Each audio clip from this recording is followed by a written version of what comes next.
que encontramos en la palabra de Dios, contenida en 5 pasos hacia la salud mental. Y es posible que usted los esté necesitando. A muchos de nosotros nos hace falta una fórmula espiritual para enfrentar la depresión, luchar contra la ira, saber qué hacer con los resentimientos, la autocomiseración, la preocupación y el miedo. Y los versículos que hoy voy a compartir con usted no son el producto de algún retórico profesor detrás de un escritorio que ha leído sobre el asunto, y eso lo transmite a los demás. Estas son las palabras que el apóstol Pablo las escribió estando en una cárcel romana, pero al leerlas da la impresión de que estuviera en un hotel de 5 estrellas. Uno hasta esperaría que él se despidiera diciendo: desearía que estén aquí. Estoy seguro que usted estará pensando: bueno, ¿y eso qué tiene que ver conmigo? Amigo, escúcheme. Hay más de una clase de prisión. Barras metálicas pueden hacer una prisión, pero hay otras cosas que forman prisiones, y muchos de ustedes están viviendo en mazmorras de desesperación. Otros están encerrados tras murallas de resistencia y rebeldía. Hay unos cuantos más encadenados a circunstancias adversas con grilletes de miedo. Así que, ¿lo ve? Hay más de una clase de prisión. Y lo que Pablo dice aquí es tan increíblemente relevante que no podemos pasarlo por alto. Él sabía que no podía salir de esa cárcel romana y decidió, por así decirlo, remodelar el lugar, no en lo exterior, sino en lo interior. Por eso en Filipenses 4:11 dice: he aprendido a contentarme cualquiera que sea mi situación. Bien, ¿cuáles son esos 5 principios que encontramos en esta porción de las Escrituras? Creo que será bueno leer los versículos pertinentes y luego los estudiaremos uno por uno. Empecemos a leer en el verso 4. Regocijaos en el Señor siempre. Otra vez digo, regocijaos. Vuestra gentileza sea conocida de todos los hombres. El Señor está cerca. Por nada estéis afanosos, sino sean conocidas vuestras peticiones delante de Dios en toda oración y ruego, con acción de gracias. Y la paz de Dios, que sobrepasa todo entendimiento, guardará vuestros corazones y vuestros pensamientos en Cristo Jesús. Por lo demás, hermanos, todo lo que es verdadero, todo lo honesto, todo lo justo, todo lo puro, todo lo amable, todo lo que es de buen nombre, si hay virtud alguna, si hay algo digno de alabanza, en esto pensad. Lo que aprendisteis y recibisteis y visteis en mí, esto haced, y el Dios de paz estará con vosotros. Bien, comencemos a estudiar esos 5 pasos. Primer paso: aprenda a regocijarse en la presencia del Señor. Específicamente, veamos los versos 4 y 5. Regocijaos en el Señor siempre. Otra vez digo, regocijaos. Vuestra gentileza sea conocida de todos los hombres. El Señor está cerca. No debemos olvidar el motivo por el cual Pablo estaba preso: por predicar el Evangelio del Señor Jesucristo. Pero en esa cárcel no estaba solo. Sabía que Jesús estaba con él. Por eso dice esas extraordinarias palabras: regocijaos en el Señor siempre, el Señor está cerca. Por favor, note que Pablo no está haciendo referencia a la profetizada segunda venida de Jesucristo a la tierra. Está diciendo que el Señor estaba ahí con él en esa prisión y por eso se regocijaba en el Señor. Y esto es algo extraordinario que todos debemos aprender, sin que importe en dónde estemos, o cuán oscura parezca la noche, o cuán lleno de obstáculos esté el camino, o cuán grande sea el problema. Jesucristo está con nosotros, siempre presente. Jesús mismo dijo: no te desampararé ni te dejaré. Y de lo que es mi experiencia personal, Él nunca ha dejado de cumplir sus promesas. Confiar en el Señor es la única manera de entender esa de otra manera y lógica declaración de Pablo: regocijaos en el Señor siempre. Ahora quiero que entienda lo siguiente en forma muy clara: usted no se regocija en las circunstancias. ¿Cómo puede regocijarse si está en la cárcel y su compañero de celda es un hombre totalmente depravado y el calabozo es frío, húmedo, maloliente, infestado con ratas? No, usted no puede regocijarse en esas circunstancias. Usted se regocija en la realidad de que nada puede separarle del amor de Dios que es en Cristo Jesús. El apóstol Pablo, cuando escribió a los creyentes en Roma, les dijo: ¿quién nos separará del amor de Cristo? ¿Tribulación, o angustia, o persecución, o hambre, o desnudez, o peligro, o espada? Como está escrito: por causa de ti somos muertos todo el tiempo. Somos contados como ovejas de matadero. Antes, en todas estas cosas, somos más que vencedores por medio de aquel que nos amó. Por lo cual estoy seguro que ni la muerte, ni la vida, ni ángeles, ni principados, ni potestades, ni lo presente, ni lo porvenir, ni lo alto, ni lo profundo, ni ninguna otra cosa creada nos podrá separar del amor de Dios que es en Cristo Jesús, Señor nuestro. Nuestro gozo en el Señor debe ser continuo, no esporádico. Por eso Pablo dice: regocijaos en el Señor siempre. Y eso literalmente significa todo el tiempo, cada día, cada semana, cada mes, cada año, cada segundo. Y no debido a las circunstancias, sino a pesar de las circunstancias. No olvide que Pablo escribió estas palabras estando en una prisión. El gozo en el Señor debe ser como un termostato, no como un termómetro. El termómetro registra las condiciones. El termostato regula o controla las condiciones. Se dice que la felicidad está relacionada con el termómetro. Si usted está relativamente bien, se siente feliz. Pero cuando la temperatura sube, se siente infeliz. Su concepto de felicidad es como una montaña rusa, unas veces arriba y otras veces abajo. ¿Por qué? Porque su felicidad depende de las circunstancias. En cambio, el verdadero gozo en el Señor es constante porque Jesucristo no cambia. ¿Sabe lo que debemos aprender a hacer? Practicar la presencia del Señor en todos los niveles de nuestra vida, en el hogar, en los negocios, en la iglesia, en los deportes, en nuestra vida política y social, y en fin, en todas partes. Y cuando digo practicar la presencia del Señor, quiero decir el entender, el saber que Él está ahí a pesar de todo y sobre todo. Dios no quiere ser como un termómetro en esta vida, Él quiere ser como un termostato. Por favor, busque el libro de Habacuc. Está casi al final del Antiguo Testamento, antes de Sofonías, Ageo, Zacarías y Malaquías, que son los últimos 4 libros del Antiguo Testamento. Habacuc, capítulo 3. Los versos 17 y 18. Aunque la higuera no florezca, ni en las vides haya frutos, aunque falte el producto del olivo, y los labrados no den mantenimiento, y las ovejas sean quitadas de la majada, y no haya vacas en los corrales, con todo, yo me alegraré en Jehová, y me gozaré en el Dios de mi salvación. Si usted no tiene gozo permanente en su corazón, es porque Jesús no es real para usted. No importa que usted esté muy enfermo físicamente o abatido espiritualmente, Jesús siempre está junto a usted. Y si usted no lo siente cercano, no es culpa de Jesús, es culpa únicamente suya. Jesucristo, cuando estuvo a pocos días de su muerte en la cruz del Calvario, habló de este gozo. Por favor, busque el Evangelio de Lucas, capítulo 10, verso 21. En aquella misma hora Jesús se regocijó en el Espíritu y dijo: yo te alabo, oh Padre, Señor del cielo y de la tierra, porque escondiste estas cosas de los sabios y entendidos y las has revelado a los niños.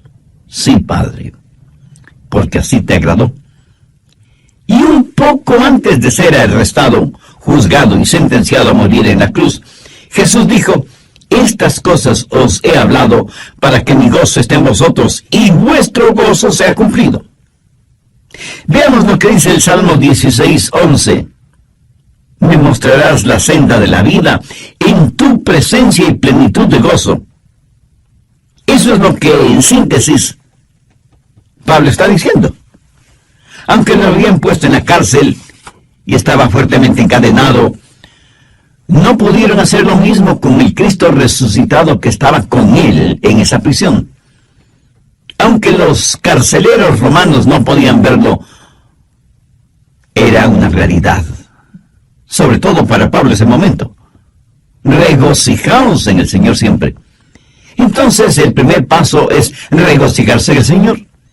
Si usted quiere tener una buena actitud mental, encuentre su gozo en el Señor, no en las circunstancias. Porque las circunstancias cambian, pero Jesús nunca cambia. Mírelo, considérelo, contémplelo, ámelo. Encuentre su gozo en Él. Segundo paso, confíe en el poder del Señor. No solo que debe regocijarse en la presencia del Señor porque Él está junto a usted, sino que debe confiar, debe depender del poder del Señor. En el verso 6, Pablo dice, por nada estéis afanosos, si no sean conocidas vuestras peticiones delante de Dios en toda oración y ruego con acción de gracias. Ahora, ¿qué quiere decir el apóstol? Que si usted tiene un problema, debe contárselo a Dios. Y ya sé que algunos de ustedes inmediatamente me estarán diciendo, pero pastor, si es verdad que Dios lo sabe todo, ¿por qué debo contarle mi problema? Mi amigo, usted le cuenta sus problemas a Dios para beneficio suyo, no de Dios. Cuando usted le cuenta su problema, está demostrando que depende del poder de Dios para solucionarlo, y no de su propia sabiduría o fortaleza. Además, note que Pablo dice que debemos hacer conocer nuestros problemas a Dios en oración y ruego con acción de gracias. O sea, usted no está simplemente informando a Dios sobre sus problemas, sino que los presenta como parte de su oración y ruego, agradeciendo a Dios que le está escuchando. No viva extremadamente preocupado por nada. Una de las emociones más devastadoras que puede atacarle es la preocupación. Ya lo he mencionado en otros mensajes, pero creo que bien vale la pena repetirlo este momento. La preocupación hará en su mente lo mismo que la arena hace en un motor. Lo destruye. Si usted es dado a la preocupación extrema, no es nada mejor que un alcohólico, un drogadicto, un fumador o un jugador. La misma palabra preocupación conlleva la idea de división, de algo que se desgarra. En un lado está la mano de la esperanza y en el otro lado está la garra del miedo. Y usted, estando en la mitad, prácticamente se desgarra entre la esperanza y el miedo. En el capítulo 6 de Mateo, el Señor Jesús enfáticamente nos advierte contra la preocupación. Mire lo que dice el verso 27. ¿Y quién de vosotros podrá, por mucho que se afane, añadir a su estatura un codo? Esa frase, por mucho que se afane, no significa otra cosa que por mucho que se preocupe. Y la preocupación, francamente, no sirve absolutamente para nada. Bueno, en realidad, sí sirve para algo. Sirve para preocuparnos. Pablo dice que no debemos estar afanosos, o sea, ansiosos, preocupados en demasía por cosas que son futuras, distantes, y sobre las cuales no sabemos realmente nada. Preocuparnos no nos hace ningún bien. La preocupación es como una silla mecedora, nos da algo en qué pensar, pero no nos conduce a ninguna parte. Los psicólogos del comportamiento humano dicen lo siguiente sobre la preocupación. 40% de aquello por lo cual nos preocupamos nunca llega a suceder. 30% ya ha sucedido. Y la preocupación nada puede cambiar. 12% es una preocupación innecesaria para usted. 10% de nuestras preocupaciones son de variada índole, por lo cual no necesitamos preocuparnos. Y solo, escuche, y solo el 8% del resto se podría considerar digno de preocupación. Pero aún este grupo se subdivide en dos categorías: los que pueden hacer algo al respecto y los que no pueden hacer absolutamente nada. Ahora, si usted puede hacer algo al respecto, pues hágalo. Y deje de preocuparse. Y si no puede hacer nada, su preocupación no va a cambiar nada. Así que deje de preocuparse. Por cada mal debajo del sol, o hay una cura o no lo hay. Si la hay, búsquela hasta encontrarla. Y si no la hay, pues mi amigo, olvídese del asunto. Jesús dijo que nadie puede añadir ni un centímetro a su estatura por medio de la preocupación. Ese gran escritor norteamericano que fue Mark Twain dijo: soy un hombre viejo que he tenido muchas preocupaciones, la mayoría de las cuales nunca sucedieron. La preocupación es inútil y hasta una pérdida de tiempo. Mire lo que Jesús dijo en Mateo 6:34. Así que no os afanéis, o sea, no os preocupéis por el día de mañana, porque el día de mañana traerá su afán, o sea, su propia preocupación. Basta cada día su propio mal. Lo cual quiere decir que cada día llega con su propia carga de preocupaciones. La preocupación no elimina los sinsabores del mañana, más bien los aumenta. Y al mismo tiempo nos quita el gozo de hoy. Cubre con nubes el sol de nuestra alegría y siembra de espinas y abrojos el sendero de nuestras esperanzas. No nos ayuda a enfrentar el mañana, porque Dios nos da la fortaleza para hoy. Cuando usted trae los problemas de mañana, sobrecarga su hoy. Y cuando usted llega al mañana, usted no está más listo de lo que estuvo hoy. Y la preocupación se vuelve el interés en problemas prestados. Además, usted llega al mañana menos preparado de lo que estuvo hoy y llega sin aliento porque trató de vivir el hoy en la fortaleza del mañana. Y al hacerlo, sobrecargó su hoy con las preocupaciones de su mañana. Y no me pida que lo repita todo eso, porque no podría hacerlo. Jesús dijo que esa manera de actuar era propia de los gentiles. Mire, Lucas 6:32. Porque los gentiles buscan todas estas cosas. Cuando usted se preocupa desmedidamente, actúa mental. Desde el programa anterior estamos estudiando en el capítulo 4 de Filipenses 5 pasos hacia la salud mental, poniendo énfasis en primer lugar en la frase paulina: regocijaos en el Señor siempre. Entre otras cosas dije que el gozo en el Señor debe ser como un termostato, no como un termómetro. El termómetro registra las condiciones. El termostato regula o controla las condiciones. Se dice que la felicidad está relacionada con el termómetro. Si usted está relativamente bien, se siente feliz. Pero cuando la temperatura sube, pues se siente infeliz. Su concepto de felicidad es como una montaña rusa, unas veces arriba y otras veces abajo. Su felicidad depende de las circunstancias.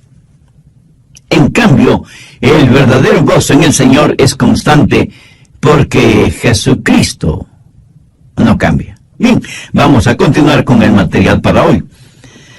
Aunque no debemos preocuparnos excesivamente por nada, debemos orar fervientemente por todo. Y no faltará quien esté pensando ahora mismo: Pastor Rogers, ¿qué sabe usted de eso? Seguramente nunca ha tenido problemas ni preocupaciones. Mi amigo, permítame decirle lo siguiente. Si pudiera poner sus problemas en un montón y mis problemas en otro montón, y le diera a escoger qué montón quisiera usted tener, le aseguro que sin ninguna duda usted escogería su propio montón. Espero que me haya entendido. Y permítame decirle algo más. Esto de por nada estéis afanosos, si no sean conocidas vuestras peticiones delante de Dios, no lo escribí yo, sino el apóstol Pablo, por inspiración divina. Así que la cura, el remedio para los afanes y preocupaciones, es sencillamente el orar a Dios, que está junto a usted, y que nunca le dejará. Oración que le dará poder, provisión y paz. En una revista encontré el siguiente pequeño artículo y dice: me encontré con Dios en la mañana cuando comenzaba el día, cuando su gloria llegaba hasta mi pecho con la salida del sol. Durante todo el día su presencia estuvo conmigo y juntos navegamos en mares tranquilos y tumultuosos. Otros barcos fueron azotados y barridos por la tormenta, pero los mismos vientos que ellos enfrentaron se transformaron en suave brisa frente a nuestro barco, porque Él estaba conmigo. Y pensé en otras mañanas, con gran remordimiento, cuando aflojé las amarras y me alejé de su presencia. Así que creo que conozco el secreto aprendido en el sendero de los problemas. Hay que buscar a Dios en la mañana, si queremos que Él esté con nosotros durante todo el día. Abra la puerta de cada mañana con oración. Si algo es lo suficientemente grande como para preocuparle a usted, también es lo suficientemente grande delante de Dios y Él le ayudará. Mi amigo, no piense que hay cosas demasiado pequeñas o insignificantes como para dárselas o decírselas a Dios. Ore a Dios por todo y en todo tiempo. Se cuenta de un misionero en África que un día se encontró frente a un voraz león y oró y pidió a Dios que le librara de las garras y fauces de ese león. Y Dios así lo hizo. Esa noche en su casa él trató de dormir, pero un mosquito lo mantuvo despierto toda la noche. A la mañana siguiente, él tenía profundas ojeras por el hecho de haber estado despierto toda la noche. Ese mismo momento el Espíritu Santo habló a su corazón diciéndole: pediste al Padre que te librara del león, pero pensaste que podías enfrentar al mosquito por ti mismo y perdiste la batalla, ¿verdad? Piénselo. ¿Por qué esto nos sucede a todos? Creemos que necesitamos a Dios para las cosas grandes, pero no para las cosas pequeñas.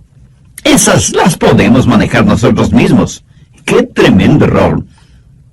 Por nada estéis afanosos, si no sean conocidas vuestras peticiones delante de Dios, en toda oración y ruego con acción de gracias.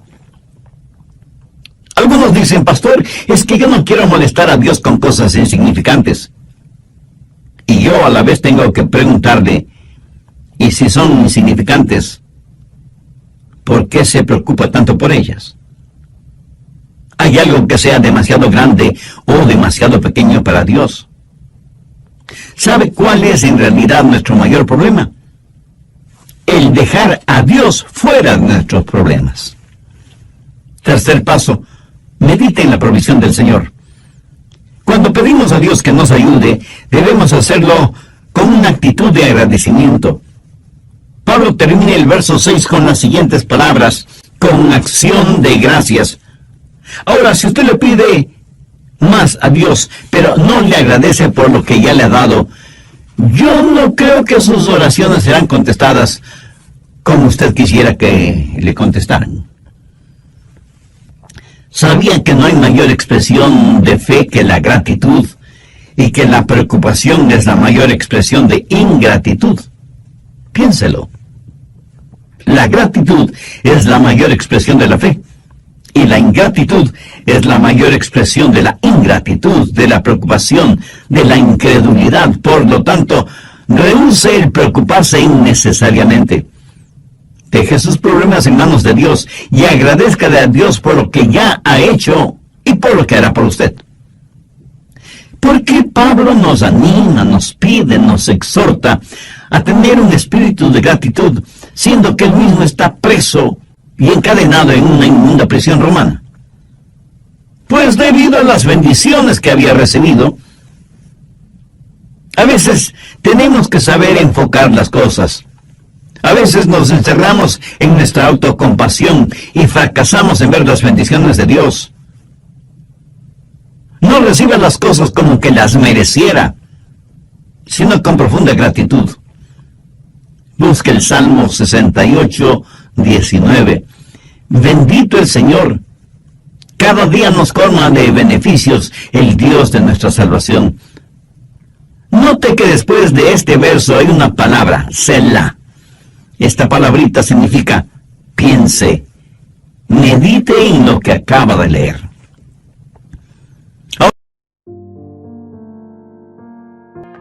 Ahora veamos Lamentaciones 3, los versos 22 y 23.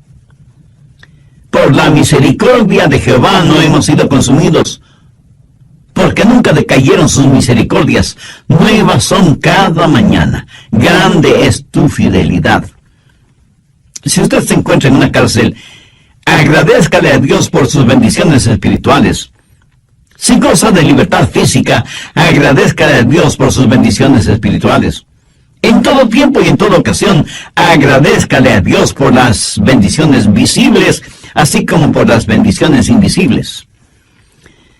Permítame compartir con usted lo que hasta ahora he aprendido en mi peregrinar en esta tierra.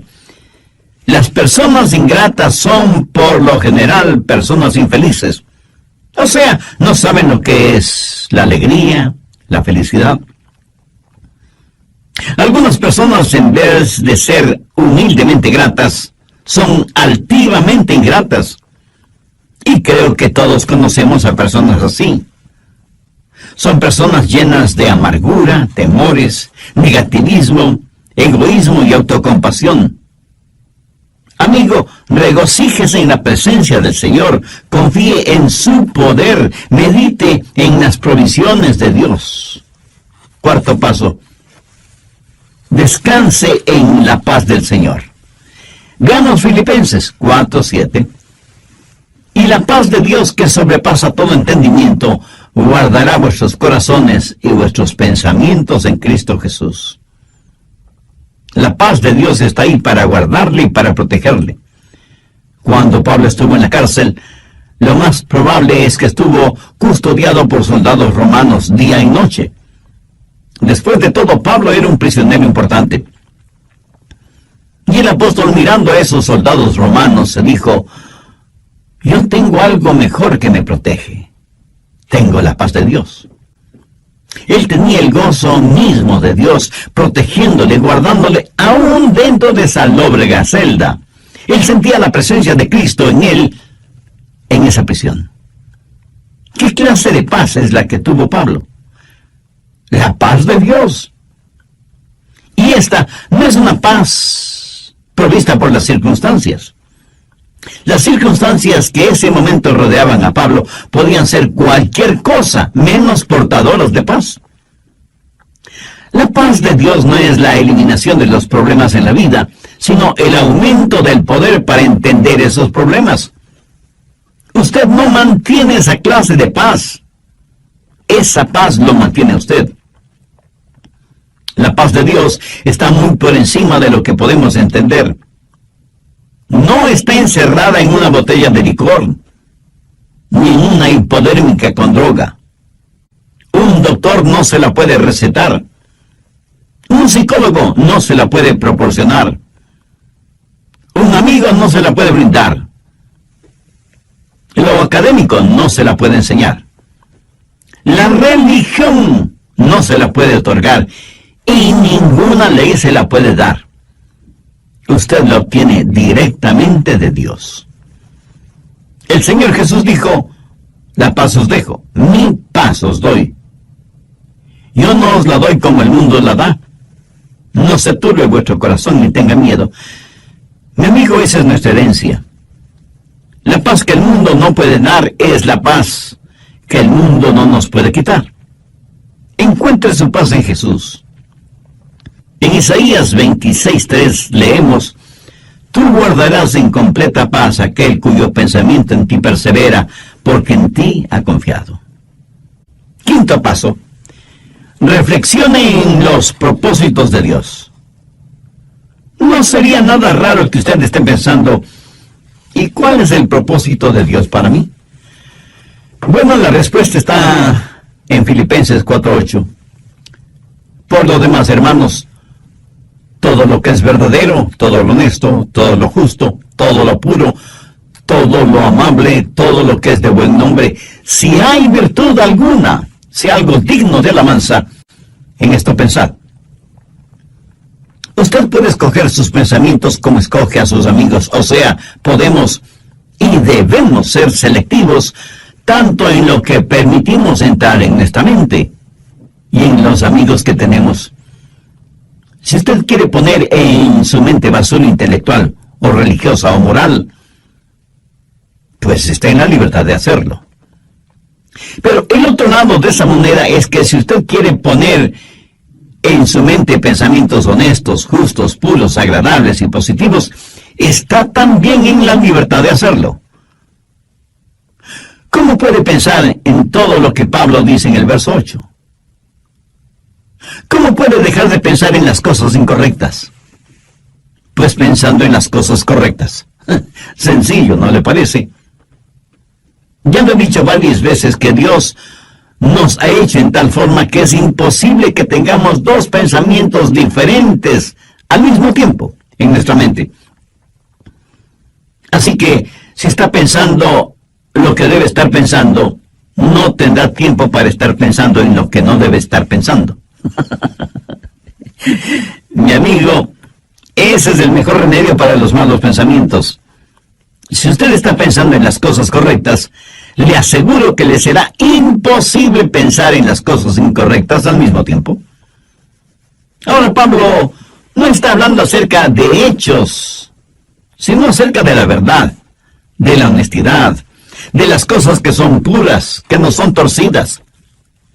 No se solace mirando pornografía y toda clase de cosas impuras, lujuriosas, sexuales. Dios es un Dios que nos ha creado con la capacidad para apreciar la pureza, la belleza. Es increíble que la gente puede estar rodeada de cosas hermosas, pero no las ven. Y si las ven, no las aprecian. Escuché de un pequeño niño y de un anciano pastor que estaban contemplando el Gran Cañón del Colorado en los Estados Unidos. De paso, debo decir que esta impresionante formación rocosa es una de las maravillas naturales del mundo. El anciano pastor describió a su esposa y le dijo de Dios. He visto la paleta de colores de Dios y cómo sus dedos han esculpido semejante maravilla. Y con expresiones semejantes, describió para su esposa la impresión de haber visto el Gran Cañón. Mientras tanto, el pequeño niño le escribió a su mamá y simplemente le dijo, ¿sabes qué, mamá? Hoy escupí en el Gran Cañón y mi saliva viajó casi 2 kilómetros hacia abajo. ¿Lo ve? Usted puede estar rodeado de belleza y no verla. Pablo dice, todo lo que es de buen nombre. ¿Sabe usted que se puede acostumbrar a tener un mal nombre, pero asimismo sabe que puede tener un buen nombre? Escúcheme. Aunque la epístola a los filipenses fue escrita en una prisión, no huele a cárcel, huele a cielo. Uno casi siente el deseo de haber estado con Pablo en esa prisión. En el verso 11, él prácticamente dice, hermanos, no sientan pena por mí. ¿Por qué? Porque he aprendido a contentarme cualquiera que sea mi situación. Y nos asegura que si nosotros procedemos de la misma manera, tendremos la paz de Dios en nuestro corazón. Esta experiencia en su vida le dio a Pablo la autoridad para decir lo que dice en el verso 9, lo que aprendisteis y recibisteis y oísteis y visteis en mí, esto haced, y el Dios de paz estará con vosotros. Mi amiga, mi amigo, si usted sigue estos 5 pasos, o sea, los efectiviza, los hace realidad en su vida, usted tendrá la clase de salud mental y la actitud que un genuino creyente debe tener. Pídale a Dios que le ayude a entender que Él siempre está cerca. Pídale que le ayude a regocijarse en el Señor a pesar de las circunstancias. Ponga en las manos de Dios sus problemas y permita que Él le proteja y le cuide, porque Él así quiere hacerlo. Y todos debemos pedir a Dios